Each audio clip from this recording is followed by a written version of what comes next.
How you guys going? Good, mate. Awesome. Chris, Fantastic, good to see you. Cam, yo. Excellent. Hello, Chris. It's been a few weeks now. Cam. We missed you. So what? Yeah, well, we missed him last week, man. That was actually a nice trip up the Hunter Valley and meeting up with Jerome Scarborough. It was a beautiful drive. Yeah. Charlotte didn't kill us.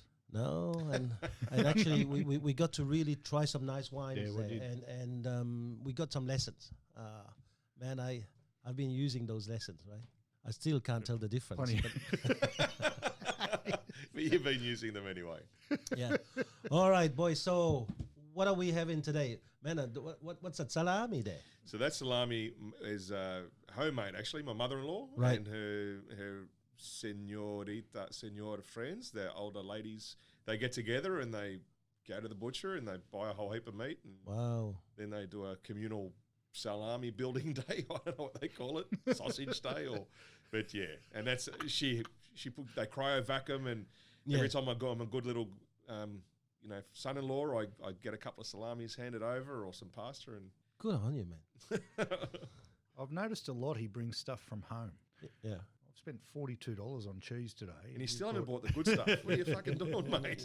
Yeah, maybe you should start thinking things from home, man. Bring some stuff from home. Let your wife do the picking. No, actually, it's fair. It's fair. We pick our wines, we pick our cheese, we pick whatever we want. That's nice. But That's nice, let's mate. try that salami done. first. I'm gonna have to try that.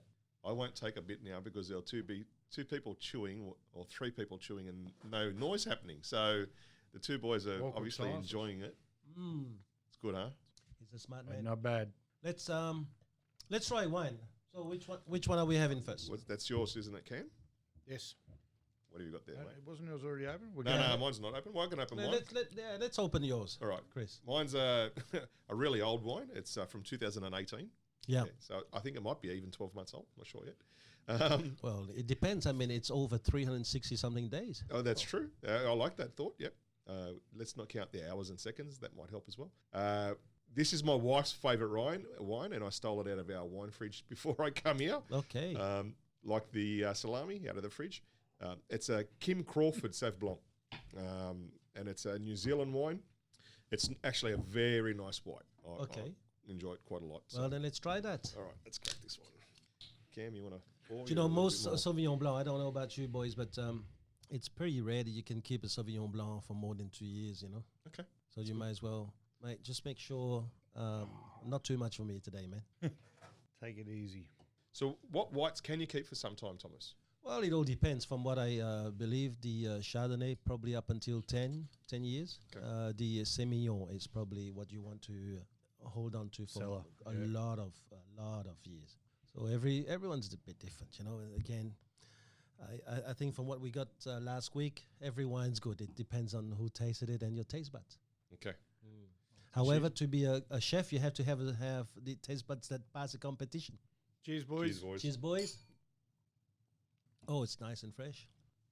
And it's relatively cheap. You get it from Dan Murphy's or BWS or Right. all of them. Yeah, relatively cheap and a great white. You shouldn't say shit like this, man. You should $64. sell it up, man. Sell it up. Man, I'm too honest. We spoke about that before. I'm that honest. I believe anything in it from anyone. Well, So. it's good, but it's a reserve wine. That's it. I don't know, but these days everybody wants to believe in fake news, so let's start. Well, I got it out of my cellar, which Yeah. is the fridge. Yes, that's nice. I don't know enough about Sauv Blanc. Well, Chris, we haven't seen you for a while. How's the market these days, man? You asked me at the wrong time. I've got a mouthful of salami now.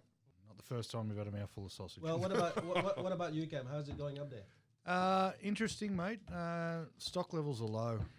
Very low stock levels. Finding new listings is the name of the game at the moment. The things that we do pick up are selling relatively quickly for good money.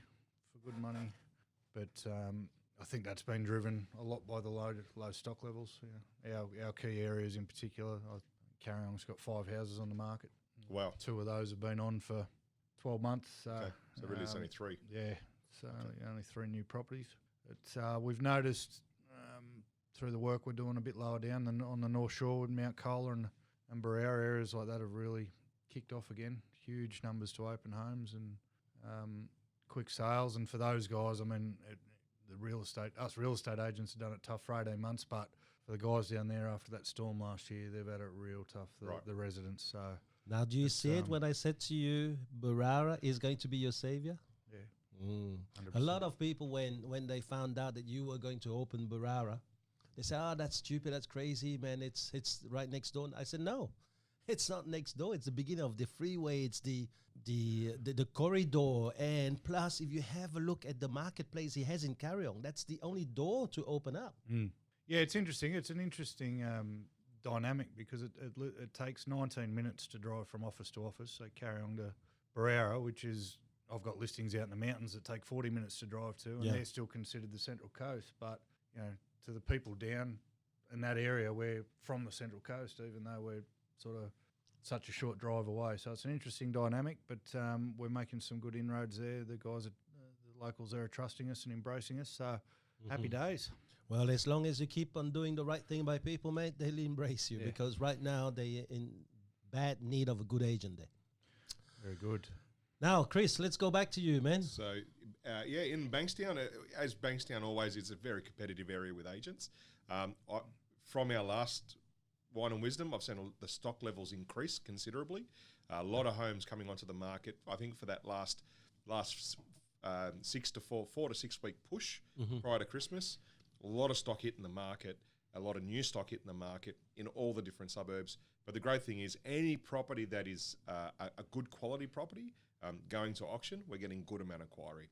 I had a property hit the market on Tuesday, beautiful 5-bedroom, a small block, 9 years old. I think I've had 10 or 11 inquiries on it already. I've had 2 contracts go out, and I think the open home's going to be an absolute, an absolute ripper. Yeah. So stock levels have increased, but buyer interest is strong. Right, I see. So it's a funny thing. So one guy says stock levels down, the other guy says stock level up. I mean, what do I believe? I think each area is going to be individual. Wouldn't you think so, Ken? I think. What percentage would you say though? So how many houses in Bankstown? How many actual houses how available? Many doors? No. How many doors? 10,555. How many houses on the market do you reckon? At the moment, houses on the market, man, it'd be hard to say. 15? Out of 10,000 homes. But we're talking about units as well. So if I talk units and properties on the market, properties on the market, 10,000 properties on the market would be, including the units, 100. So 1%. So when I guess we've got to go that way when we're looking at high or low stock levels in percentage terms. Carryong has 2,388 homes. So for 5 or 6 properties that are on the market, it's almost similar figures. No, it's not. Well, 1% would be 20, wouldn't it? So it'd be it'd be a quarter of a percent. Yeah, there you go. Yeah. In saying that though, I'm talking about an area around Bankstown of 44,000 homes. So Bankstown and its surrounding areas is a total of about 44,000 homes. Yeah. If I go and count all the homes on the market in all those different suburbs, we're talking maybe a couple of thousand homes, or maybe 1,000 odd homes. I don't know the numbers, but the stock levels have considerably increased. Oh, they've increased. But Absolutely. Do we count 1% as a high stock rate, or do we count that as average, or do we count that as low? Well, my belief is the amount of buyers in the market don't fluctuate that much. I believe the buyers in the market are in the buyers are in the market. It might fluctuate, maybe 5 or 10%, the total amount of buyers looking at one time. But the stock levels changed that much as an agent that it was very, very hard for the buyers to find what they want. Don't think during the downturn a lot of buyers left the market? No, I think they were still there looking. They were looking for that bargain. Okay. And it might have changed, like I said, it might have changed 5 or 10%, but the stock levels might have changed 50%. It'll be interesting to see because generally up on the coast we follow Sydney by 3 to 6 months. Yeah, right. So that probably means that January, February, if stock levels are going to increase, then we might see it then. But at the moment, like I said, 5 homes out of 2,300 is not a... I think it's because the agents are getting good results, that owners, a little bit of stability has come back in the market, and there's a bit of trust with the owners that are coming into the agents saying, listen, we just sold a house similar to yours for $850, and the owners are going, well, that's still decent money, so let's go on the market now and see if we can get that before Christmas. The other thing is with our area, during the good times, there was never more than 5 or 6 properties on the market because they sold so quickly. So we're back to that sort of time where things are on the market for less than a week. So you're never going to, well, not never, you won't see the bank up of 20 properties on the market in one time because they're just not there long enough to do it.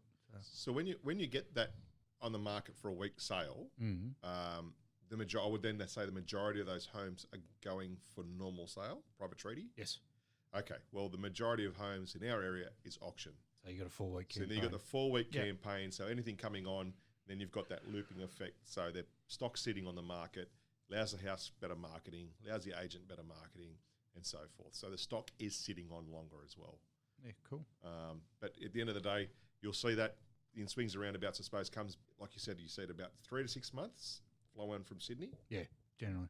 So hopefully you'll see that. We've seen it's because of the way we're setting up the business. You can see it suburb by suburb. So we had 23 groups to an open home at Mount Colah last weekend. They're great numbers, right? Oh, it's huge compared to what it was. Yeah. And then you go up the road and it was 11 groups to an open home at Barrera, and then you go up the road another 20 minutes to Hoang and it's 6 groups. So it really does. You can trace it. Okay. So you guys find that the sellers are back in control? They actually dictate. I'm talking now about the relationship between the sellers and the agent. 100%. Okay, so the sellers, like what? They're going back for cheaper agents? Conversation's coming up more. Yeah, okay. Just had that conversation on the way down here. So, so what happens now? So what do? Do we prostitute ourselves and get the price down, our fees down? Or because that's the one thing I like about the guys I work with is wherever we are, we tend to be the ones charging the most. Right? We are the most expensive ones. So what happens in this market when a seller is going to go, hold on, I've got 28 buyers come in. Man, I'm in the box seat. It doesn't really matter about marketing. What I really need is for you to get your fees down so that I can save some more. Only speaking from our office, we stay very, very firm on our fee, and we've got the runs on the board. So yeah, what's your fees? 3%. Yep. Including GST. Yep. Including now. Including GST. Oh, you just fucked up. What is this including? It's including GST. It is what it is, but it's still at times it's still more than a full percent more than other agents in the area are trying to charge. Yeah. The unfortunate thing for them at the moment is in Carryong we average $74,000 more per sale than any of them, and that's almost on a sale for sale basis. So our major competitor there has done a very similar number of sales to us this year, and so they can't say, oh, we sell more, so our average is lower and all that sort of stuff. It just doesn't wash up. So we got a pretty, I won't say easy, but as long as they can look into our eyes and see we're genuine, it's a pretty easy conversation to have. As far as when we're talking a difference of $4,000 or $5,000 in commission, they're still coming out $70,000 in front. 1 + 1's got to equal 2. So right. Yeah, what do they rely on? What do they rely on to believe you? I mean, besides looking into your eyes. Well, obviously we present results. We use since the figures have been the way they have. I'll use the comparisons on realestate.com that compare agents. I'll take them with me and just say, here's the figures, do your own research. We're lucky in our office, we got 3 agents that are outselling in price the whole rest of the suburbs. So it's not just me doing it. My wife has got a higher sale average than me at the moment for price. So yeah, but I've always said that your wife's a better saleswoman than you, man. Mate, I've got to overcome what I look like with my mouth. She's got the opposite problem where she just got to try not to undo what she looks like with her mouth. So she's beautiful. No, the good thing is that you can't go down from here where she could, right? With time always beat. I mean, time always beat gravity, isn't it? I said to someone yesterday, you're going to get into a lot of doors looking like that. And so you've got an advantage over me straight away because I've got to overcome looking like this to get into doors. Yeah. Thank God it's a podcast. That's head right. For a podcast. Head for a podcast. What's the old saying? I've seen better heads in a fish shop. Well, I have to say some of you boys got face for podcasts. Absolutely. Where I can do anything. Can I borrow that mirror? I notice there's no mirrors in here, mate. No, but this is the issue. I was talking to a younger chap, and he was promised a listing, and after the weekend he lost it. And I said to him, you, all right, we're gonna try the next bottle before I make my point. Let's try the next bottle. Good. I think we better try my bottle. Oh. Here it is. So here, mine is the Kendall Jackson Chardonnay Vintners Reserve. So this is from probably the biggest Chardonnay maker in America now. Oh, wow. Yeah, and not only he's won a few awards, but the man who started this, Jackson, has passed away a few years ago. However, he'd be proud to know that his winery, the block that he's bought probably around 1974, I think, just prospered and made him the best in America. And this is a funny thing, you know. People never thought that you could go to California or Napa Valley and make wine. And it was actually an American who challenged them. He decided, I'm going to show you. And now I had to tell you, it's probably one of my favorite places for wines. So let's try this, boys. So this is our Chardonnay. Salute. 2017. Where did you find this? Man, I had to write to the Jackson family, man. Unlike Chris, I couldn't steal from family. What about that? Battery, no? Oh, wow. How battery is this? Wow. I'll take that bottle home. You take that bottle. Which we weren't learned last week is from the malic acid turning into lactic acid. Yeah, have a look I at asked this. about the butter, mate. Sorry. I knew he'd be revising his notes before today, man. What acid turning into what acid? The malic acid, which is in Chardonnays, when it turns into lactic acid, provides the buttery flavour. Where I'm from, when you talk about acid, it's not wine. Hey, they both lead to a bloody good time, though. so I've been I wouldn't told. know. I'll So take I've your been word told. for it. Well, I wasn't around in the 70s, mate, but you were already 42, so you probably got it. Oh, shit. All right, boys, it's only the beginning of the day. Unbelievable. The shit's already flying. That's nice, mate. So to go back to my story, so this young guy, he was promised the listing this last weekend, and he calls them back, and they've given it back to somebody else. Actually, they decide to stay with the other guy because the other guy happens to charge less. And so I was thinking about it, and I said, you know, man, you can't, when you go into a house, you have to sell yourself. But that's only half the job. The other half of the job is you have to help them overcome their own fears of either making a move or going with you. And that to me is the biggest sale. Closing a sale is to me the biggest sale. And unless you really do that in this kind of market, you're letting people being swayed by fake news. And the fake news in real estate is cheaper agent will do the same job. It's not true. Cheaper agents never do the same job. They will lose all those years that it's taken you to save your deposit. They will use tactics to make you believe that they're good. Let's talk it really frankly. If they were great agents, why would they charge? Wouldn't they charge more? Exactly. Yeah, right? I mean, this... Absolutely. And there's a lot of sellers who make the wrong assumption. The guy who charges less is the right guy. That is so stupid, because to do that, you have to make one assumption. And the stupid assumption you have to make is the good agents and the lousy agents will both get the same amount of money out of a buy. It's not true. You just said it. You get on average $74,000 more on every sale. We know it's not true, but yet for a few $1,000s, they're willing just to go with mediocrity. We And still miss listings. Like the other mobs still get phone calls despite that figure for an extra, sometimes 0.5% in commission. Yeah. And I know for a fact, because we're 3%, they walk in now and say, oh, we're 2.9, but for you, we'll do it for 2.3. That's their speech about their commission structure. People still fall for it. And it's changing. You know, our market share's increasing year on year, so soon it's not going to wash. But I'd say that you always have like stupid homeowners out there, mate. There's intelligent homeowners, there's intelligent agents, there's intelligent salespeople, there's intelligent doctors, and then there's bad or stupid ones. I mean, you'll always find them everywhere. Falls on the agent though, and the analogy I use for my staff is making 1 + 1 = 2.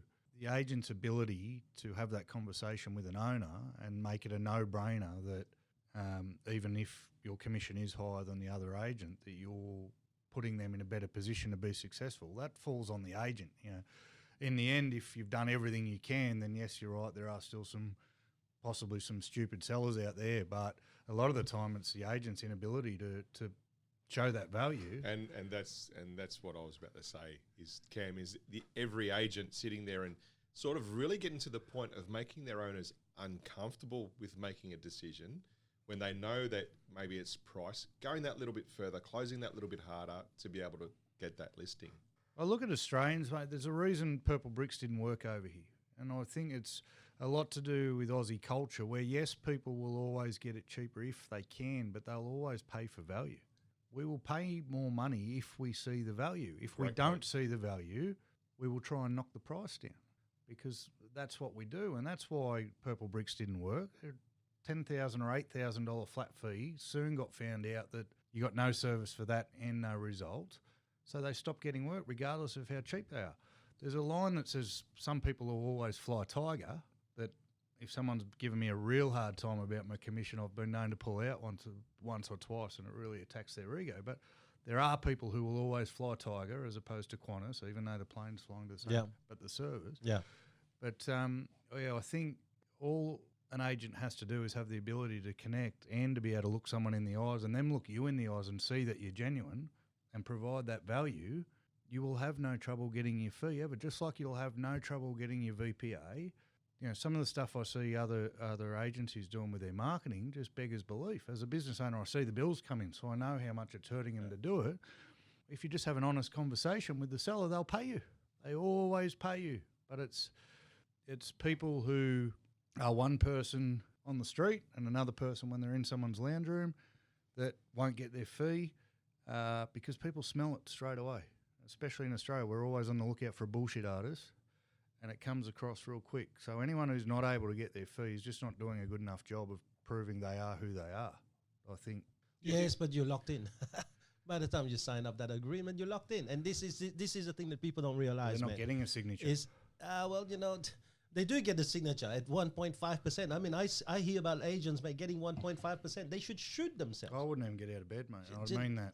Seriously, they should shoot themselves. How can you call yourself a real estate agent and tell people, look at them square in the eye, I'm going to get you the highest price. But you know what? When it comes to getting the highest price for me, I'm going to get the low one, the lousy fee. I'm going to stop feeding my kids, but I'll feed your I'll kids feed more. yours first. I'll feed yours first. Bullshit. Come on. You believe this shit, you then in the category of stupid. Yeah? There's a race to the bottom going on in the upper North Shore area, and I'm not interested in partaking, but some of the fees that are getting thrown around, and I don't think anyone's even bothering to do a listing appointment anymore. They're just walking in and saying, I'll do it for this. It's absolutely ridiculous, and I won't be a part of it, and we'll stand strong. And the stupid thing from the agent's point of view is if they're going to do 1.5% and we're 3%, they have to sell twice as many houses as us to try and make the same income. And then if they're selling the houses for less to begin with, again, they can say they sold 100 houses this year, 100 houses at 1%, but you still be at or 35 houses at 3%, which is going to work out better for you. What sort of life are you going to have? Yeah, no, but that's talking about for yourself. I think we need to talk about for the sellers. Yeah, I think that number one, you tell me one thing in life where going cheaper is going better. You tell me one thing. Petrol and milk, but apart from that, I haven't been able to come up. Seriously, That's the one I come up. Petrol is the one I come No, up. I don't even believe going cheap for milk because I can guarantee you, mate, what the farmers are getting for that liter of milk, going cheaper, you're killing them, all right? And petrol, well, you don't know the mix, mate. It's a little bit like the guys that go to Phuket and have their alcohol, mate. I can guarantee you there's some mix in it. Well, the $1.40 I get from Carry On versus the $1.60 I get from... the $1.40 I get from West Gosford versus the $1.60 I get at Carry On. It's worth the drive down the hill. But yeah, that's the line I use. I say to myself, name me one thing in life that's cheaper, apart from petrol. Better because it's cheaper. Cheap isn't good and good isn't cheap. Yeah. Oh, that's a very good, very, very good take. But boys, this last few days been pretty bad about bushfires. Yeah, horrific. In New South Wales, and today I think Queensland's copping it. Yeah, not good. Puts everything in perspective, though, doesn't it? Yeah. I live in a high bushfire zone, and the kids actually, schools were cancelled. They were closed yesterday. Yeah, so mine too. Mine too. And my son was hoping that they would be today, but no, he had to go to school, unfortunately. But, we packed up last night, mate. There was that much. It was Armageddon in Carry On, and there was that much ash falling on the house and the cars that we packed our shit. We were ready to go. But, the whole week leading in, you got to shake your head sometimes. people still whinging on social media about something absolutely rubbish. Something trivial, and there's, I used it on my son the other day. He was fighting with his sister over a TV show. I said, 100 people have just lost their homes, mate. Do you think they give a shit about a television show? And if anything positive comes out of that for the people who are aware enough, it should put everything into perspective for them and make your shit seem. We live in, what do you call us? We live in the sunburned country, but there's political sort of parties out there saying don't backburn the bush, don't burn the bush, and this has been a practice by our natives for thousands and thousands of years to slow backburn during the winter. The worst thing about that is, and fuck politics on this show, but we don't talk politics on the show. Yeah, the fact that people's houses were still on fire and you had the dickheads in Canberra fighting each other over climate change was just disgusting. I felt like. The fact that we're on the news and the Greens guy said this and the Liberal guy said this, and there's people's fucking houses still on fire. We can have that conversation another day, but let's pull your fucking heads in. I hate it, mate. I hate it. So. Yeah, but the one thing that I have to tell you though, I was checking on Alistair Curry who's in Taree, and yesterday you know in Taree it was catastrophic, and man, they opened their office to the members of the public. They had drinks and food, and they provided like a place to stay safe for the people. And to me, there was one thing I really learned from that. First of all, I've lived in this country now for 32 years. I have never seen fire warning at a catastrophic level. But when I heard what Alistair Curry in Taree was doing, that's when I really realized about how much he would just go out there to help others. And so, but the question that I had to ask myself, because I was sitting here and I'm thinking, do I drive up there and help them with the food? What do we do? And so the question I had is, can we really apply those words that says, treat others the way that you would wish others to treat you or to be treated? What do you guys reckon? It's very deep, man. It's actually very deep, because I was thinking about this. Cheers. Boys. What's your short answer? Yes and no. Oh no! So it's not a black and white answer. No, it's not. Because there's two beliefs that I. He tried to con you, Chris. Yeah. It's not gonna happen. No, it's just because I had a short answer, and then when I thought about it, I'm like, holy shit. So there's two beliefs in this. I'm a Catholic, and my wife and I, we practice when we go to church, not as often as we should, and that is one of the Catholic sort of beliefs. But by the same token, there's an old saying that is, there's nothing unequal as treating unequals equally. So it depends on the scenario you're in. If you're at work or if you're at home, I think it depends on the scenario. But I haven't mentioned the word equally though. Yeah. I haven't mentioned that word. So where the hell did you put that in, man? The question is, the saying goes, treat others how you'd want to be treated yourself. Of course, absolutely. The short answer is yes. Well, I don't know if it's possible. I thought about it in a very broad sense of the phrase. Of course, yes, it's possible to live by treat others how you'd like to be treated, because being kind in a broad sense is easy. Being honest in a broad sense is easy. Doing the right thing in a broad sense is easy. The problem comes is every person's interpretation of those things is different. And in a one-on-one scenario, I can treat you how I treat you, and I would expect the same back or respect the same, but that's not to say you're going to like how I'm treating you and going to react that way. Or if we've all got different ideas on how human beings should be treated,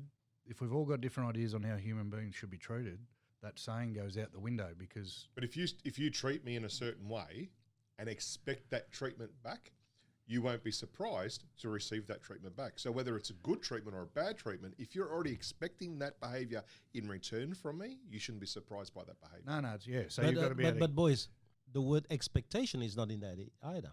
Should you treat others with the expectation that they would treat you putting the your same? standards onto others, which is something else I've written down So as well. should we live a life where it's a trade for trade? Like, I do something for you, you do something for me? Because that's not what the line is. Really, can we look at treating others the way that we would wish to be treated ourselves? And that doesn't have the expectation it's going to come back. And quite often What if it doesn't come back? What do? You now become a bastard? Quite often it doesn't come back. Yeah. And then you get to a point to say, are they taking advantage of me? Are they using us? And they're all human sort of emotions that are going to come up, I suppose. So I guess in the short answer is yes, we can 100% treat everyone how we would like to be treated. Probably not going to go well. No. Because, we work on a certain level, depending on where the level of the person at and what those person's standards are. My idea of honesty is brutal honesty and no sugarcoating and whatever else. And if I use that because that's the way I want to be treated on a person who's not ready for that or can't handle that, there's an issue there straight away. So yes, I can treat everyone how I would like to be treated. It's going to end in tears. But that honesty then is that your perception on that take? And then is that honesty, treating that person that way, maybe taken the wrong way by the other person? Yeah, that's what I'm saying. Depending on the level that people are at. Okay. Right or wrong. If I have if I make a statement to you, and I've done it before, it could be a right statement or it could be a wrong statement. But at that point in time, it's my truth.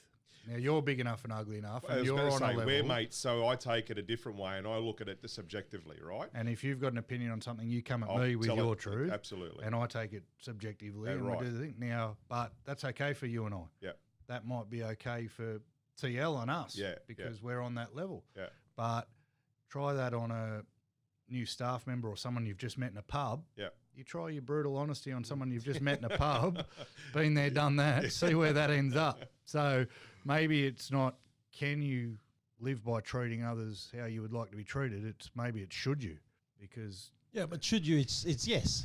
But the thing is, can you... Get away with it. I don't think you can get away with it. I mean, is it possible that some people would love that line to apply when it's about others doing it to them, and really when it's about them doing it, they go, what's in it for me? What's the trade? And what do I get back? I've seen this. I've seen people say, oh, no, I believe in that line. And then they will help. But in that help, their help always comes attached with something. Does it have to be a trade, though? But I'm asking you, is this a trade? That's what I ask you, boy. That's my naivety. I'm asking, and I don't know. I don't expect a trade. I expect this is the way I'd like to be treated. Yeah. So I would do that for others. I don't expect it in return. So if I'm got up for an old lady to sit down, I don't want the old lady to get up for me to sit down. Are there people that expect a trade when they do something for others all the time? No, but do you remember just a few minutes ago when you were having that discussion with Cam? You're doing something and you're expecting that, at one stage they're going to return it. That's when I came up with the word, is there an expectation in that line? No, I don't think you can have an expectation. I don't think that you should have an expectation. I think that when it comes to treating others, there's an element of care. I think that expectation should not be there. I think it should be unconditional. That you do it because that's how you are. That you do it because that pleases your being. Not doing it for calculated reasons. What is that old saying about character is when people do things for others that cannot do anything for them. Oh wow! What's that old? There's a saying. It says character is someone's ability to do something for someone else with the expectation of nothing in return. Oh wow! Now we're getting into character. Well, Thomas, you're talking about it in a context of caring for others. That I didn't talk about caring. I said it's one of them. So care. So I think it really depends on the context. I think, as I said at the start, being very broad, you can be kind to everybody. Okay, you can care for everybody, and if there's stuff going down, if it's in your makeup to do something about it or to help out, then 100% you can care, and you should not expect that in return. I think the waters get muddied as we break it down into, you said you should always do onto others what have you done onto yourself, but you know yourself, there's certain conversations you can't have with certain people because they're not ready for it. No, so that is not what I the question is that. Yes. You know that my belief is different. I mean, if you've gone on to thomaslehoang.com, you would have seen it's in one of my lessons, because I have changed that. Rather than having treat others the way that you would wish to be treated, or you would wish them to treat you, I've changed it to treat others the way you would wish them to treat your older parents or vulnerable children. So I've changed that line because like Cameron, I don't mind if people come up to me and tell me in full strength, you're a dick because you've done this, you've done that. Because I believe in the message. But some people, they believe in the gift wrap that you have, that you need to treat me with respect. That if you're going to tell me, even if I just committed the worst scoundrel, the worst action on the planet, I need you to talk to me with respect. And so they wish people to treat them that way. So in many ways, for me, it's not even about good or bad, boys, because personally, I don't believe in being good or bad. I think that some of us, human nature-wise, we good. Some of us, by human nature, we okay with being roughened up. I mean, after so many years of having my father roughening me like over nothing or petty shit, well, I do the same thing with my children, and it's unfortunate. But sometimes some of this shit, you don't overcome it that easy because you're not that strong. And so the way I would treat others is if you did something wrong, I would tell you. Just the same as I expect you to tell me if I did something wrong.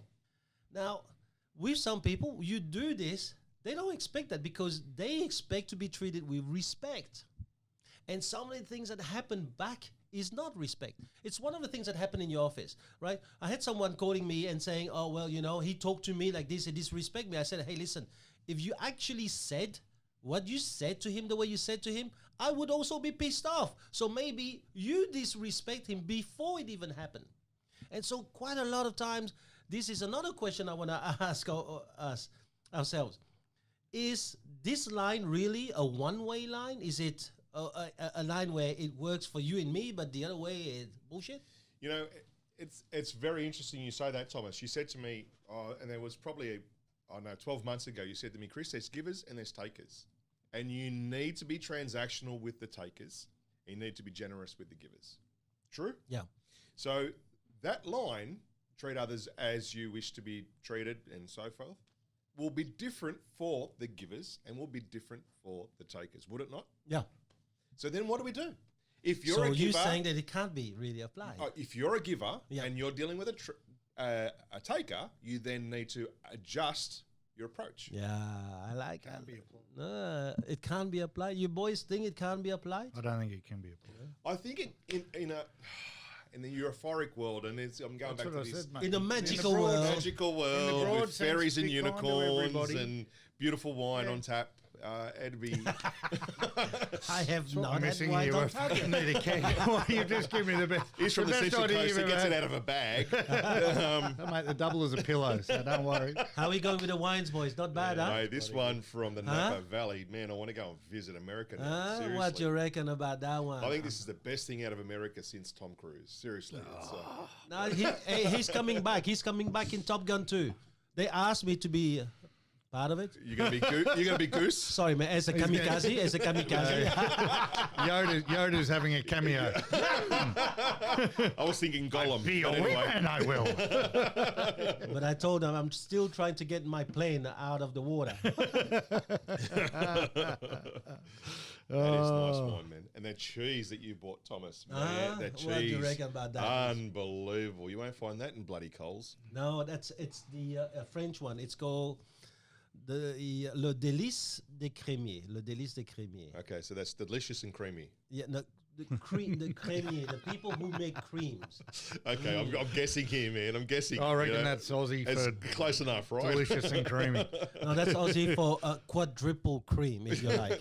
Quadruple bypass. How nice is that, huh? That's good. That is very nice. Room temp, it's almost dissolving I have to say that eyes. Cameron with his blue is not bad. He's done not bad. He's done the Président, Le Bleu, creamy. It's got a French flag on it. Yeah, Figured it would it's be got cheesy. a French flag, so I thought, should I impress the voice? Oh, the cheese. So you're saying the cheese, you get the French flag? Yeah. The I don't know, mate. preserved meats, we're going to get the Italian flag. Yeah, okay. So what flag do we need for the wines? Hunter Valley, baby, although Napa's done all right.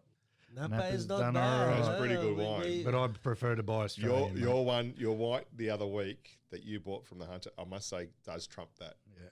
We'll see how the next one goes because I'm not 100% sure on it.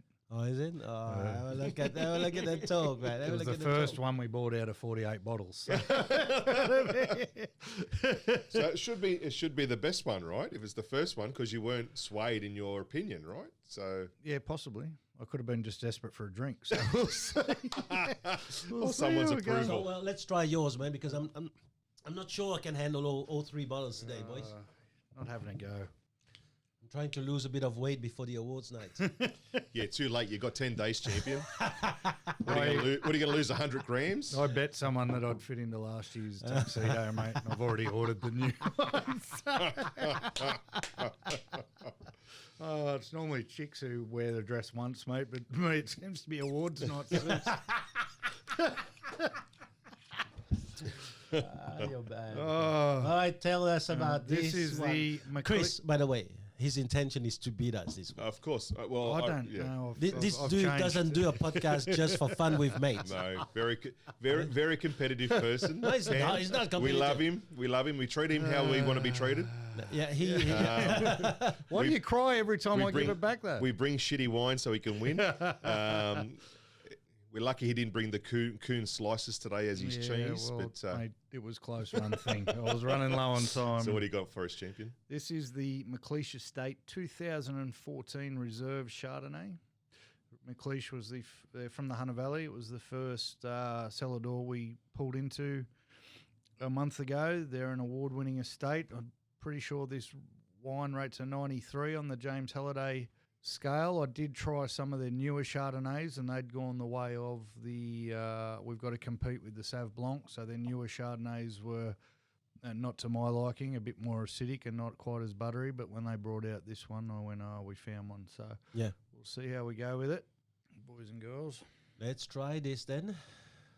McLeish Estate. It's funny you mentioned Star Wars before, because Return of the Jedi was on last Saturday night, and I had all my kids, so I had the 12-year-old and the 8-year-old and the 4-year-old. But 12-year-old won't have a bar of the old stuff. He will not even. You're kidding. Won't have a bar of it. But Whatever the the- 8-year-old, mate. Not even the remixed stuff? Like the re-digitalized stuff? No, that's what we're watching, mate. Wow. Will not have a bar of it, the old Maybe he fella. won't have a bar of whatever the old man likes. There. But Isaac sat there with me till 10 o'clock, which we paid for all of Sunday. I told you the kids were a nightmare on Sunday, mate. But yeah, he just won't touch. He got no sense of history, Oh, that all kid. good. Cheers. Sense of history. Cheers, Well, boys. it's not all good boys. because I won't watch the new ones. Oh, that is good. That is nice. Smoother. Doesn't have as much flavour as the Napa Valley one, though, the first couple of mouthfuls. Yeah, but That's different, I think man. it is.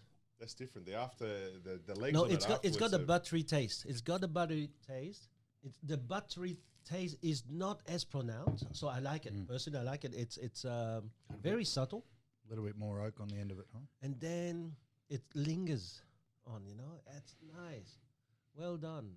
You brought the second best wine today.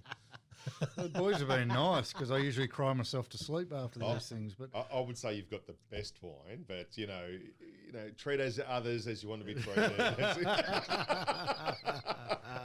You know what? I knew I've got the pensioner bottle. it can't be That's done. cool, but you bought a Sav they're Blanc, mate. both So a couple of Chardonnay drinkers, that's blasphemy. You said you were religious. it was said white wine. I only drink red, so I go, what's white? Well, next one we're gonna do red, boys. We're That's being all right. racist or something. We're only drinking white. I don't know what it was, but anyway, all good. Do you think the notion of treat others as you want to be treated fills us with a lot of people that we probably all know that can give it but can't take it? Because, as you said before, they do it when it suits them, but when it comes back the other way, it's not so welcomed. We all know someone who can give it but can't take it, yeah? It's Who's that? Oh, I'm not saying we all know the same person.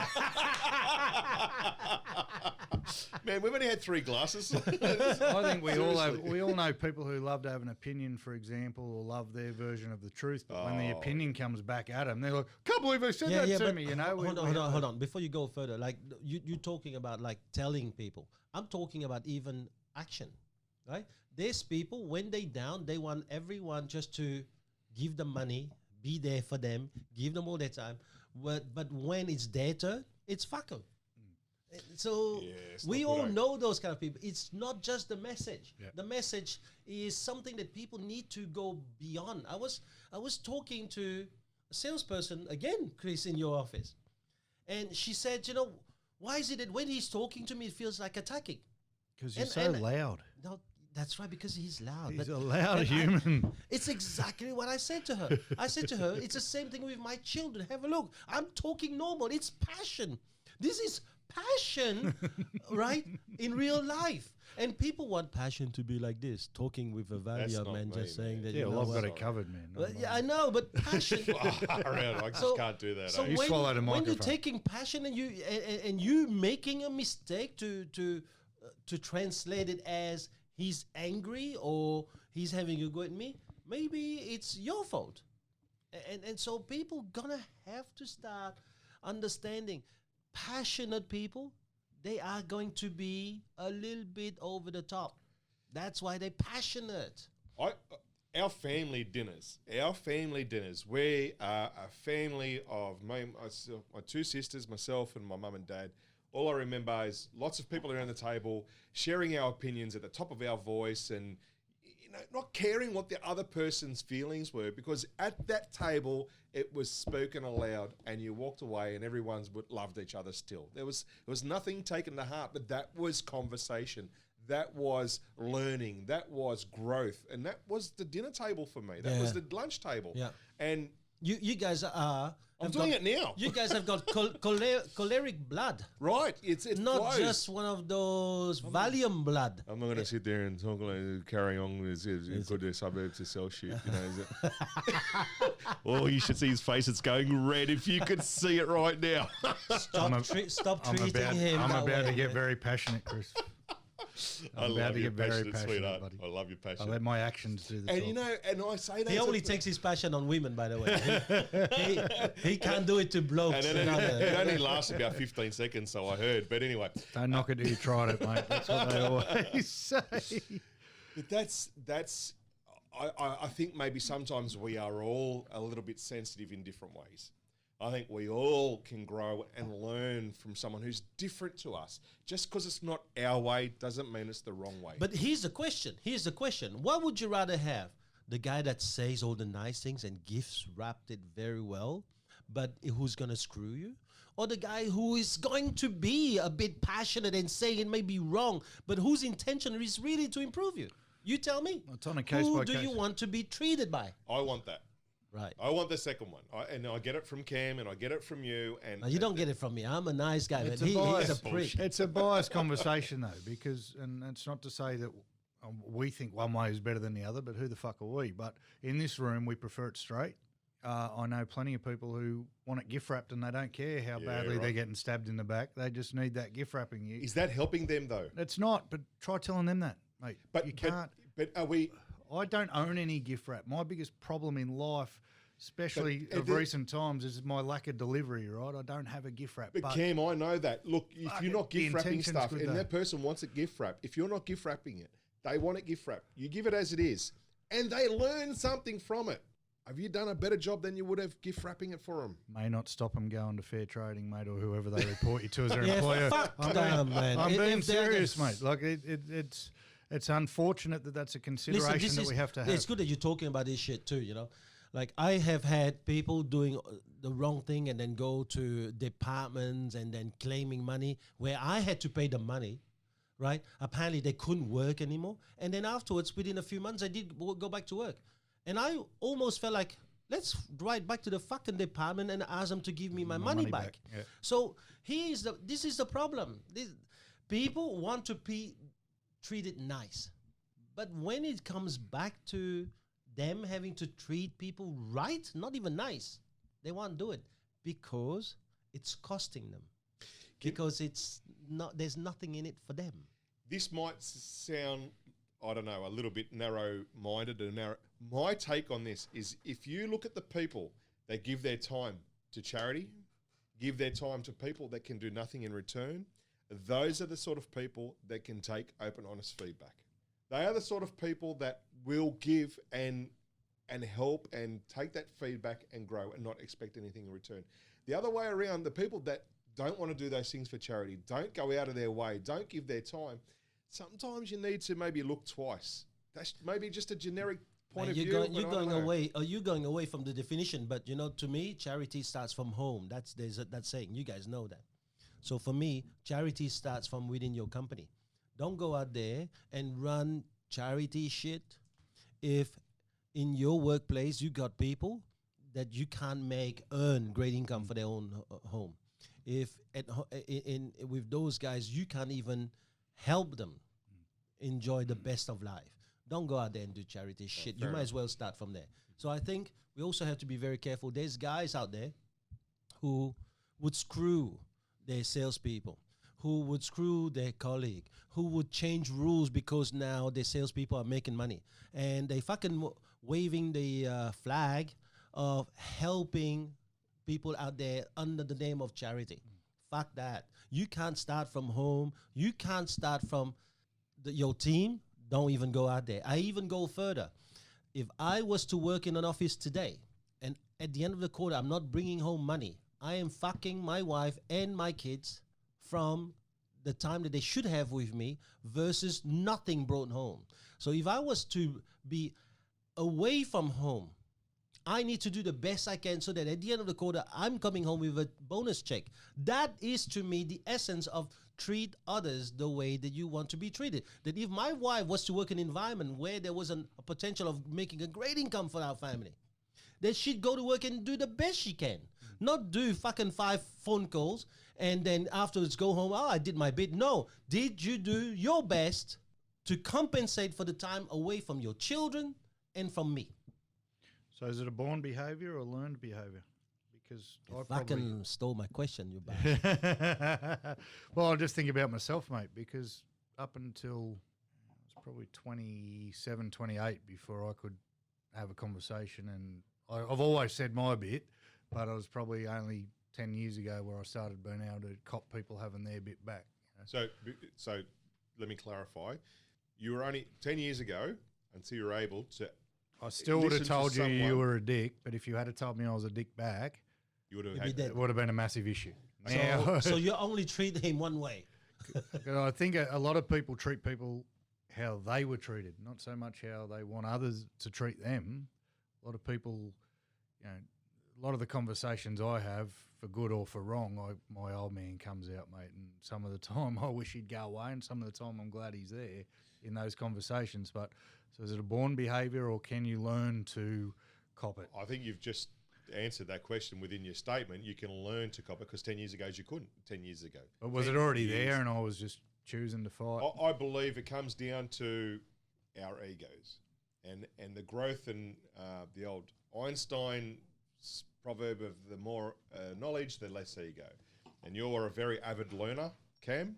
So I think the more we understand and the more we learn is starting to appreciate and allow that people to allow those people to have their opinion and give you that feedback. Myself, I've had a huge amount of growth over the last few years to understand that I need to really step back from situations to look at how I react. So I think it comes down to the lesser the ego, the more open you are to accept that feedback.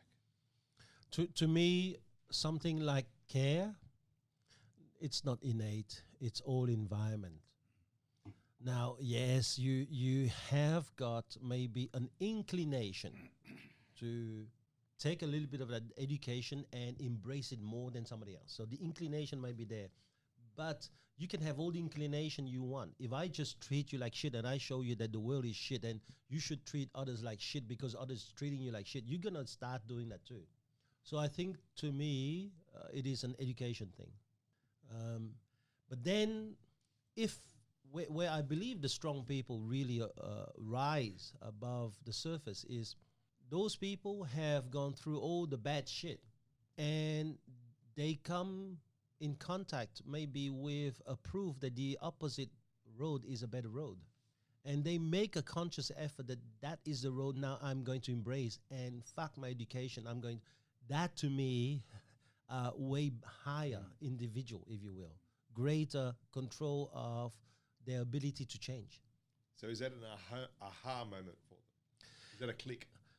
It's probably a click, yeah. It's, you know, and most of us, we do change because of clicks. Most of us don't change unless there's a click.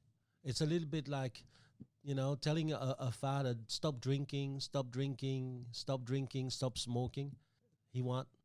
But suddenly his daughter sees him and scream, and I heard it from Anthony Robbins one day, and it was about smoking, and she starts screaming, and she said to her father, no, and her father didn't know what to do, and he was really trying to calm her down, and he said, what's wrong, I'm only smoking. He said, and she said, but I want to see you when I get married. You're not going to be there when I get married. That got the guy to stop. Yeah. So a lot of us, unfortunately, we do stop because of clicks. So how do you help your staff get the click? Or, well, even before staff, kids. So I've got one child that I can have a conversation with about anything, and he takes it pretty well. Yeah. I've got one child that I can't tell him his fart stinks because it's a massive issue. Now, you know the situation, so I'm not in control of his environment. Yeah. 90% of the time, so there's that plays into it. But is he just going to have to watch and learn over time? And then with staff members, you know, we all employ young people. We all employ young people who are in the middle of saying fuck you to the world. They haven't grown out of that yet. So how do you help them get that click that it's okay for someone to tell you that you might be doing something not as well as you could be without it being a fuck you moment? How do you... can you train it, or is it a... Yeah, first of all, maybe you have to tell that those people who say fuck you to the world, that maybe the world never gave a fuck about them, for them to then say, oh, maybe I shouldn't say it back then. No, I really believe in monkey see, monkey do. Oh, you stole an older's line. You know, that's welcome to the party, son. Always used. Whenever. It's the only words he's got written down on that pad over there. With children, mate. You just have to be, and then they will see it. Kids don't listen to what we say; they do what we do. The problem I've got is my son is hearing you can have an opinion. He's not hearing you can take that opinion because he doesn't give it a chance. As you said, it's 90% of the time he's not around you, mate. So he's seeing something else. That 10%, you've got to try and extrapolate that into 50%. Unfortunately, no, I just tell him his farts smell like roses, mate. I don't bother. Listen, I don't know whether. Hey, listen, boys, you have to be careful because I don't know whether he's going to be listening to this shit. Right? For all you know, he could be actually listening to our podcast. But this is what I'll say. In all of us, we have a compass that knows what's the difference between right and wrong. And sometimes we live in an environment where we get poisoned about things. We get what I call fake news. And so we live a life based on fake news, only to wake up one day and realize that fake news has always done that in order to manipulate us. And so at one stage, he's going to wake up, I think. What you still have to do is still be there for him and be the best father you can be. And in that respect, that's what I believe in. Monkey see, monkey do, right? But he's been the best father you can be because, and he probably won't be listening because it's not my podcast. I'm on someone else's podcast. He's told me that. And you know what? Which is the truth. So but who cares? No, I don't care. What? You're saying that though, mate. But I've given up telling him his farts stink in a metaphorical sense. That. There's no but you point. know what? So behind the scenes, he's probably is that listening been the right? To the yeah, podcast. But that's not being a good parent, though. If the bloke's fart stinks, his fart stinks, right? So if I've given up because of it's just not worth the. But if you can tell him the black and the white and then lift him, and that's with kids, they need to be lifted, mate. And I think they need to hear the truth, but be lifted at the same time. I still remember. His farts stink, mate. We're talking about shit, but I still remember many years ago we were in Malaysia, and I was hanging around Chris, and he had his son, his daughter, and his wife. And after a little while, I had discussion with Chris, and I said, "Your son is a sensitive one." And sometimes as outsider, we see some of the shit because I still remember Chris was a little bit shocked that he went, "What do you mean, Seb?" I said, "Yes, he's a very sensitive one. He would take in everything that you and your wife says, and 100%. Yeah, 100%, man. And so that's the kid who would live his life trying to be probably to do the monkey see, monkey do, which is trying to please you like you're pleasing your father." And we were talking about some of that stuff. Now, you have to understand, man, Chris and I, we're lucky. Our children are first marriage and we happily married. You're happily married, but one of your children happens to be from a previous marriage when you were a fucked up kind of person. Come on. So mate, do I gift wrap it or do I just give it? Treat others there. I'm pretty sure I got called a fucked up person yesterday, so I'm just trying to For those of you who can't see it, Cam's face is turning red again. No, but listen, air conditioning in here, mate. listen, because he's a child and he's a young child, you still have to give him love. Yeah. Because, you know, Chris and I, we don't understand this. You probably are living a life of torment, like sometimes Yeah, between that's what your present wife now, your current wife now with your 2 children are expecting of you, and what your child from the previous marriage is expecting of you, and probably also further from there, but what your previous wife is expecting from you in regards to how you should bring up your child. So, mate, you're torn between a lot of posts, man. And in between that, you now have one in wisdom, which is trying to fucking show you the right way, which is probably fucking you even further, man. Yeah, no, it's just it's an interesting. So, do we treat them the way we would like to be treated? That's what I mean. So let's imagine this: if you were in his shoes, how would you want to be treated?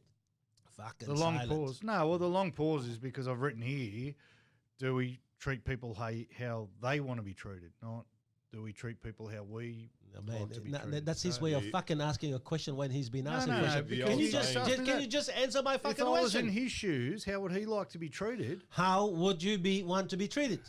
If you were in his shoes, With love, though. Well, not with love, though. we're not saying you're not doing it without love, No, brother. no. But he, hand on heart, if you went and asked him, he'd probably think it's being done without an element of love.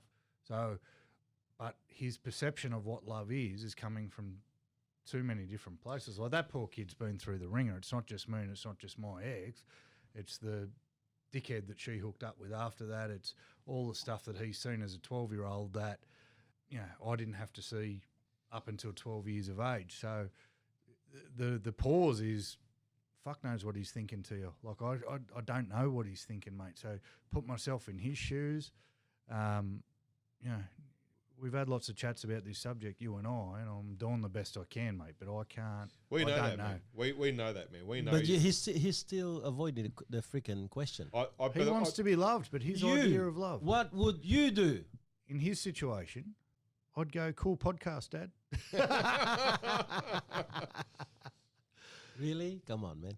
No, well, I don't know. See, if that tells me if you're I'd not be angry fucking if I taking was- this seriously, there's no fucking chance. Kim, I'll tell you, Mate, I'll I don't tell you take as anything is- more seriously I'll tell in you the as world. that I'm seeing it now, mate, is that you're having a hard time getting in touch with what you need to do. And you need maybe just to you and your son to do you and your son.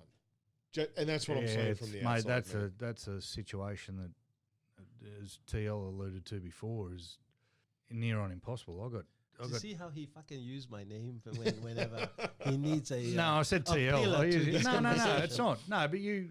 So I don't expect anyone to understand. So We it's can't, okay. and we Yeah, can't, you mate, can't. we can't. So I've got 2 other children, Oh, we understand. and I've got an 8-year-old son who would love just Dad and Isaac time, and I've got a 4-year-old daughter who would love just Right, I'm going to Dad put it on and you now Indian here. time. So And I know I don't know your position, right? But I have 2 children, and I know that I can have one-on-one time with my daughter and one-on-one time with my son. And if you've got 3, mate, I'm banging the table, and you're going to do the cuts or thing as well. But mate, at the end of the day, excuses are lies we tell to ourselves. And I think if you took that one-on-one time with each of the 3, that'd improve things, mate. And I don't know it will. I don't know your kids. I haven't met them, and I haven't had the beautiful. I'm going to introduce you to Jack. Mate. Wonderful. You know what? And I want to because You never come up. He's Sebastian's age, right? Yeah. He's 12. Yeah. Sebastian's 13. He likes Xbox like his dad, right? I'm sure they'll get on, right? At the end of the day, mate, PlayStation. when it comes to kids, they don't know good from or bad attention. All they know is attention. All they know is time, whether it's good or bad time. All they know is time, and it's for you to cut that time out for 3 of them, and make what's the oldest name? Jack, and make as much time and quality time for Jack as you can, mate. And that's the only information I can give you coming from a father with my 2. And my 2 kids are, my God, my daughter will rule the world and my son will care for the sick. As simple as that. Shit, exactly the Polaroid of mum and dad. I'm pretty sure Indy's going to run her two brothers. Isaac's going to be a stand-up comic. Jack's going to be a mastermind at something. But it's, mate. So you know say your put son. yourself in the head of it. A mastermind at something. Put yourself your head in the head of him. Something. The biggest thing that stopped me telling him his fart stunk, right? And I use it metaphorically, but it's actually a true story. We understand. Was I remembered how fucked I thought life was when I was 12, and I didn't have half the shit going on that he had going on, and that was a turning point in my. Maybe it's in the fucking genes then. Maybe the kid's a genius because at 12 I was still eating dirt. Oh, mate. Why would you think that you were fucked at the age of 12? I mean, who treated you differently than the way you wanted to treat them? We don't need to go into my life, but I'll there's stories for another time. But That's at it. 12 years That's of his age, way of saying, "Fuck off." We're not made enough for me to tell you exactly. I get it. Let's go back to the story. So eggs first or chicken first? Mate, 12 years of age, I'd already had a lot of fucking hard time with bullying at school. I had an alcoholic, abusive father. I had a lot of shit going on for a 12-year-old. Okay, so you can then associate with your son. Yeah, 100%. Because he hasn't had a perfect life. Yeah, right? we can associate. So Jack, mate, I'm not telling you to suck eggs, right? No, there's no eggs to be sucked. But we have that common ground. But you now, I think, need to find an interest of Jack's and make it yours. How did this turn into a fucking counselling? I don't know. Because we will treat others how we want to be treated. And if I had an issue with my son, I would want people who have a good relationship with their son, and my relationship needs to improve. And can I tell you, it took me months to get through my head that my son is soft. Not soft in the bad sense, but his nature. He's a poet. Nurturing. He's a poet, mate. Mate, he's a Shakespeare. The kid is, and I know that. And I heard the word soft, and my old hard school Italian upbringing didn't allow for that. And it took me months to digest that. And then I realised what I heard was not a bad thing. Mate, I'm telling you. You can giggle, but it's not a laughing bad thing. at the passion in your voice. Man, dude, and that's why people think I'm fucking yelling at them, right? But you're fucking Stop yelling at me! I've got the headphones on, man. Stop yelling at me! You can't treat me like this. I came from Carryong and the market's good. I know, but that's At the end of the day, man, you need to find what he loves. Get an interest in one life and do that one-on-one time, man. I'm telling you, it's going to fucking make the world of difference. Can we teach them to treat others how? Well, you, by treating him, will train him to treat others. I don't get enough time to train him, bro. It's not, you fucking do. Don't. What did you say about son. excuses again? Excuses is The poor kid. The lies. lies we tell ourselves. That's not mine. That's Chuck Jillaby's. When I was 22, my leader, my first leader, a black American guy by the name of Al Hurst, told me this line: excuses are the tools for losers. Those who use them build bridge to nowhere. Or some shit like this, right? And so, I'm sorry, big man. You've been listening to guys here, to two of your mates, telling you that, hold on, monkey see, monkey do. What is it you're doing, boys? And you telling me, I don't know what to do, I don't know. Well, then he will see, I don't know. That's all we say. So let's go back to treating others the way we would wish to treat. I love you. To be treated ourselves. I love. So your intention is good. I think that your intention is good. You want to get it right. But sometimes if we want to really understand how we should treat others, there is an element of awareness. And I think that a lot of us, and many of us, we don't pay attention to feeling what people are going through as we are doing things with them. And maybe that sense of awareness would stop us. If we really had that awareness, we would not continue on our journey of doing the bullshit we're doing to people. What do you think? So is that an EQ? We've got to be in touch with our EQ rather than our IQ.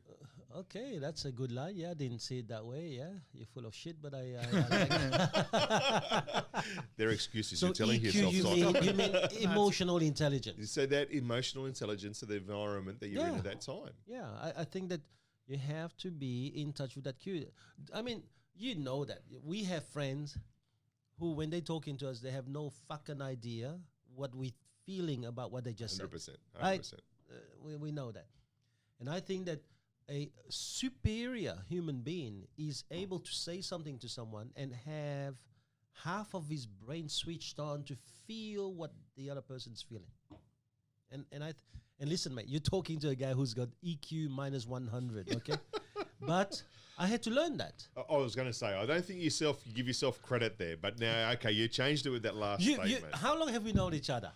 10 years. Okay. Shit. Have you seen my EQ fucking grow? Yes. Yeah, okay. See?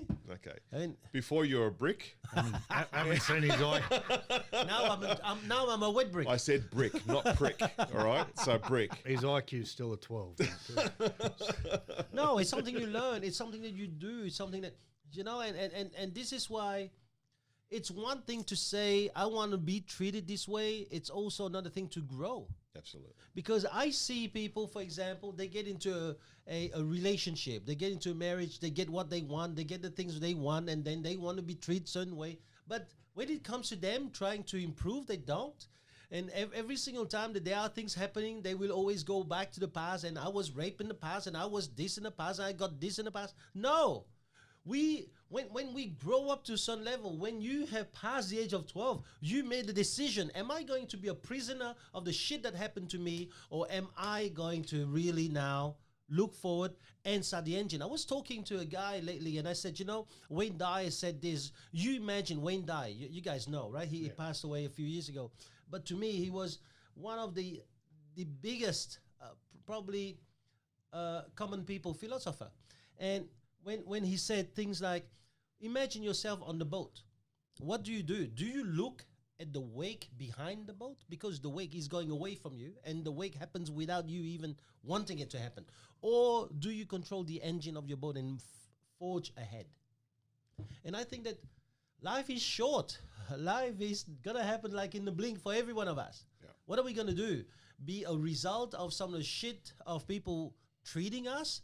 Or are we going to decide that, hold on, maybe even though we've been treated this way, we can treat people the way we would want to still be treated? Wonderful.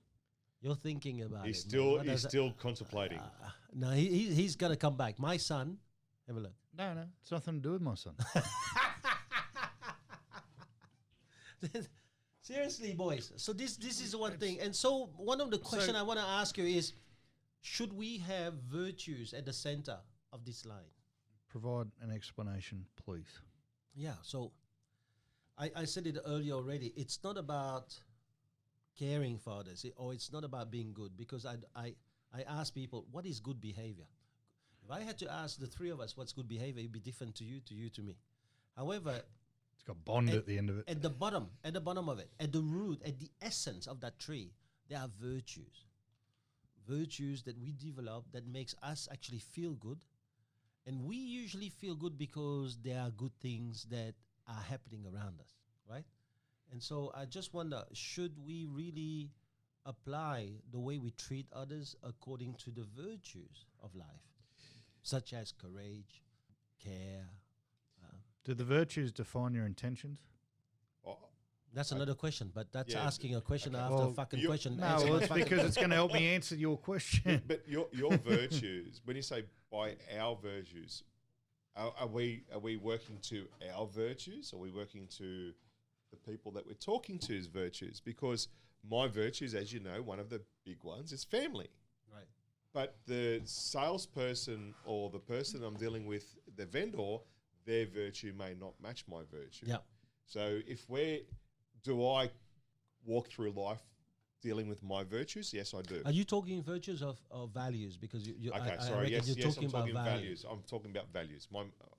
There's too many glasses of wine. They both start with V. Yes, I understand. But if your virtues and all values, Vino also start with V. If your virtues or values help shape your intentions, and your intention is to do the right thing, then it comes down to a case of wrapping paper for different people. The gift has to be wrapped different ways for different people.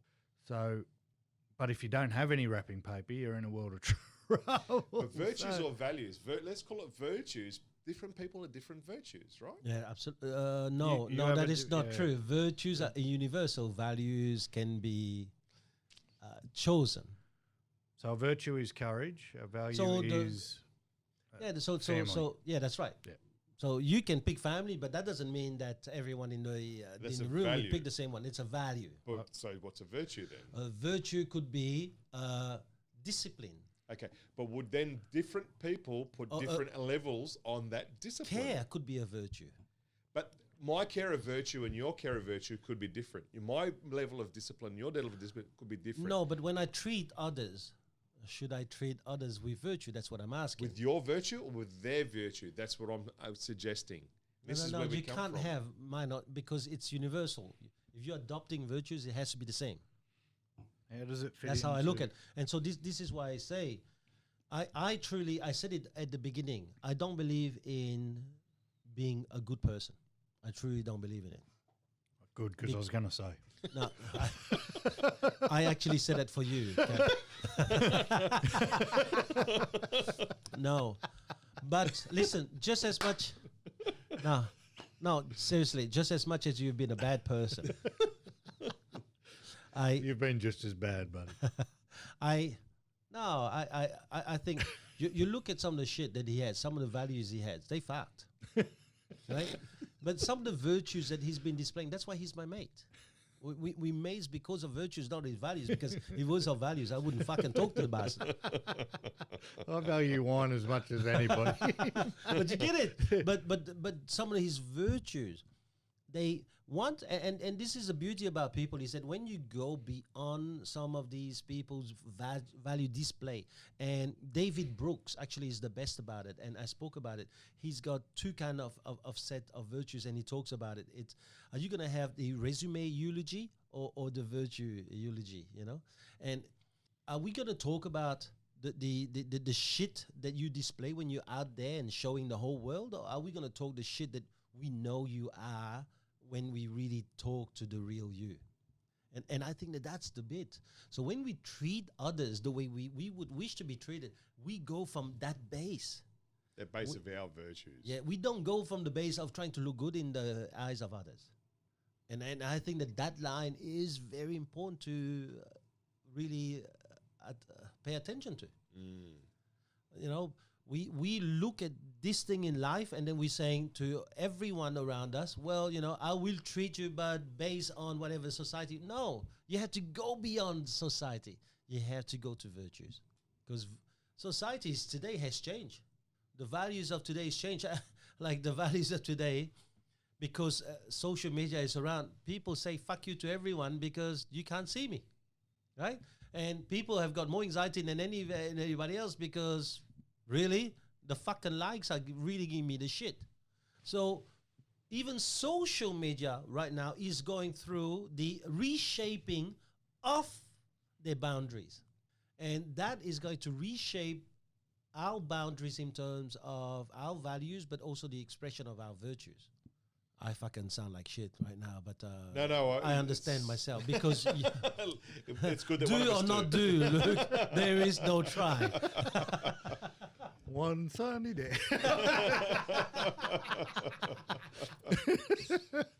Have an intelligent question, Chris, please. I understand where you're coming from. Can you wake him up fucking whipping or something? I understand. See, this is what happens when you drink white wine. Shit goes south quick, right? If you drink red, you just get smarter. Anyway. I had a great time last Saturday, and I drank a lot of white wine, so I don't. I reckon he was sick on the Sunday morning when I called him. I was the sickest man in rugby league history, but that's okay. Crystal came to help. Virtues or values? Yeah, social media is changing what we perceive. I still don't believe that all our virtues are identical. No, People will put different values on those You may virtues. not have the virtues, but virtues are universal, bro. How many virtues are there after that big mouthful of cheese you've just taken? How many virtues are there then? When you say, is it 12? Is it 12 virtues, or is it unlimited amount of virtues? Are the virtues ranked? I think what Chris is saying is that The reason I ask is this. Now he's going to Google it. Don't dob him in. He's just thrown you under a Everybody bus. thinks he knows fucking everything anyway. It's like fucking Yoda. You know what's low on your value Gollum, list? whichever one you want to talk. Loyalty, mate. You've Mate, just I thrown love him you under a all. huge bus. No, but really, you will know when he's never called back. what happened, right? Now, why I get at this is because But I just Googled the virtues, and there's 7 of them, 7 virtues, which are Echo. share which I with should us. have known Echo. because I studied them. So there's 4 cardinal virtues: prudence, temperance, courage, and justice. Okay. I'm very, very happy. I got 2. I've got justice and courage. And I don't know. Your So temperance. fuck temperance and prudence. I'm a bit under. I have to go home and look up temperance. Doesn't include shouting at people, Chris. What do you fucking mean, temperance? That's not temperance. But what I'm saying is, would then with courage, would the virtue of courage in different people be at different levels? It is, but they So still then have it how- or they don't have it. Yes, but then how can you deal with them with courage as a virtue if their level is not at your level? Okay, I'm No, going to you talk to you have about. courage I'm or going you to talk don't about have courage. courage right now. Okay, you all know about this young girl who went to the United Nations and said some shit about climate change, Plastic Yes. in the ocean. right? Yep. Thunberg. Yep. Yeah. Well, some people think that she's full of shit, and some people think that she is so brave at the age of 16. Yep. I don't know. So that's our definition of courage. That's our definition of justice that makes it. But that doesn't mean that it's not there. The definition and the degree is different in all of us. Okay. But it's there. Yeah? And so we have to look at those virtues, and I think that the way that we treat others is always taking into consideration those virtues. Our virtues or their virtues? Our virtues. Okay. This is what I was getting at. My virtues are going to be different to you two and vice versa. Yeah, I've But got way more it's either courage. you have than- it or not. I have virtues. So, no, absolutely. but I mean by that, it's some people have got no courage. Some people are going to be flagging whatever is popular.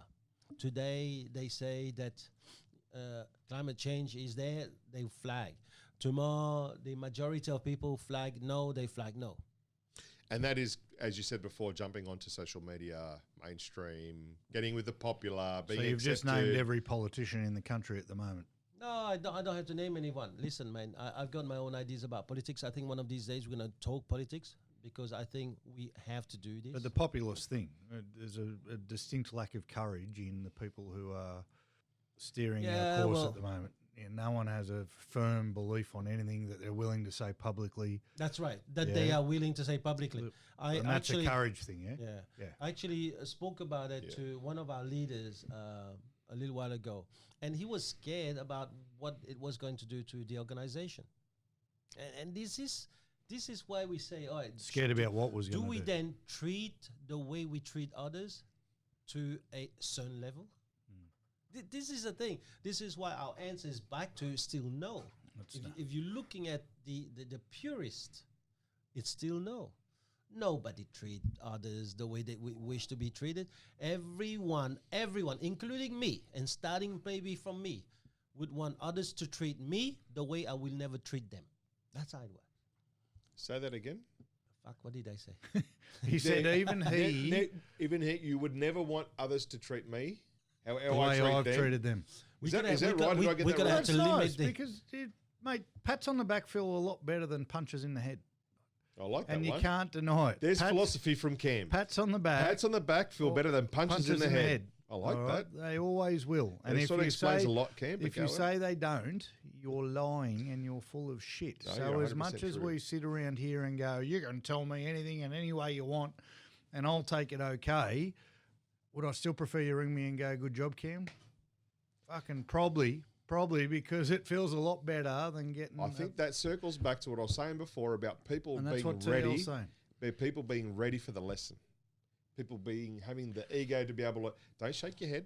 I'll tell you why. We've had conversations in the past where you've said things to me. I've hung up the phone and gone, "Why the fuck did he say that? I don't believe that." And then I've taken a week or Wine. two.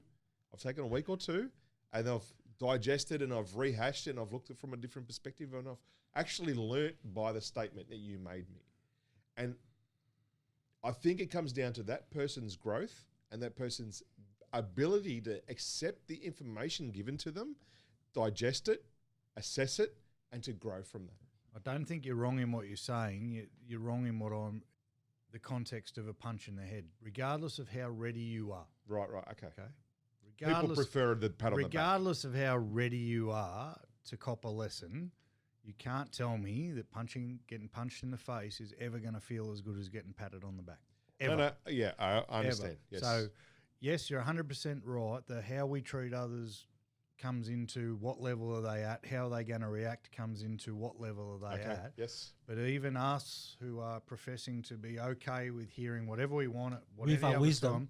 with our wisdom, and our wine. do I like it when Thomas rings me and puts his fucking bald head where it shouldn't go? He does it with a lot more Or finesse than you do. do Can I I say? prefer it? Fucking hell.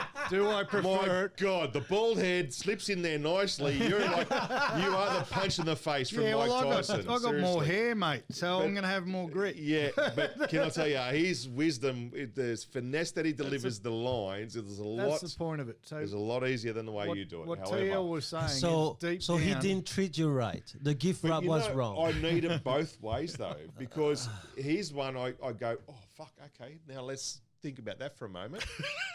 And I know. and That's if you recover from the coma. First I have to translate. Is there carry on or is there? I think what TL was saying was even he prefers a pat on the back rather than a punch in the face. If you're going to treat others how He's you... fucking talking for me now. Yeah, well, that's that true? You threw Mr. out some T? cryptic line. We're looking into it no, now. I still like the gift wrap. Everyone who doesn't like We all, hearing we they've all done a like good the job. gift wrap. But in the end, if the gift wrap is going to get me away from the real message, then I rather message. I must say I learn more. Sorry, I don't learn more. I learn quicker. By the punch in the head. Maybe because I'm a little bit Everyone thick. will. I'm a little bit slow in the uptake. I am just everyone I'm will. Not a There's no, no one not who's... everyone will. Not everyone will. I understand it because I know you. I know the upbringing you got, but I don't know whether Seb would. I don't know whether my Charlotte would. I don't know whether your son Sebastian would. So I think we have to really take into account the person we are with, and somehow, in the way we treat others, we have the responsibility to measure the amount of gift wrap and the amount of a message. It's up to us. I think that's really, in the end, to me, how we should treat others. Which still lands us at a no. Right. No, I don't think it does. It does land us at a no. No, I because don't think it does. I don't think it does. It treats everyone wants a different type of gift wrap. but we treat others how we want to be treated. I think everyone wants to be treated. Hang on. Differently, which means we can't treat others how we would I like to be think the treated. majority of people want it gift wrapped. I want it gift wrapped, but I learn quicker with a punch in the head because my head is so thick. I need that punch in the head I'd to get it hit you through, in the gut, right? mate, because that's soft Listen, as. we've had conversations, but I don't agree with you. But that's okay. We don't need to Why agree. don't you tell me But that you don't agree though? I you fucking have. No, you don't. You get off the But phone. you don't just said- take it. No, You don't listen. You just said you get off the phone sometimes and go, why the fuck did he say that? Why in the phone conversation don't you go, why the fuck did you just say that? No, 'Cause that's how because I in the wanna phone be conversation is, Cameron, I don't agree with you, means, why the fuck you just say that? Because you're a dopey fuck. So, I love again, you. that's not gift wrapping, that's the punch in the head. I'm just asking a question, mate. Well, boys, it's been great discussion. I want to it cut has. us short here. It's been a great conversation again. I think that whatever we said fucking make no sense, but it's going to... I've still got dopey fuck ringing in my ears. That's why he's trying to cut it off. You're now one of the dwarves. It makes sense to some Dopey. people. Thank you so much, boys, and we will catch up next week. Well done, brother. Thanks, Mr. Talk T. soon. Cheers. See ya, big man.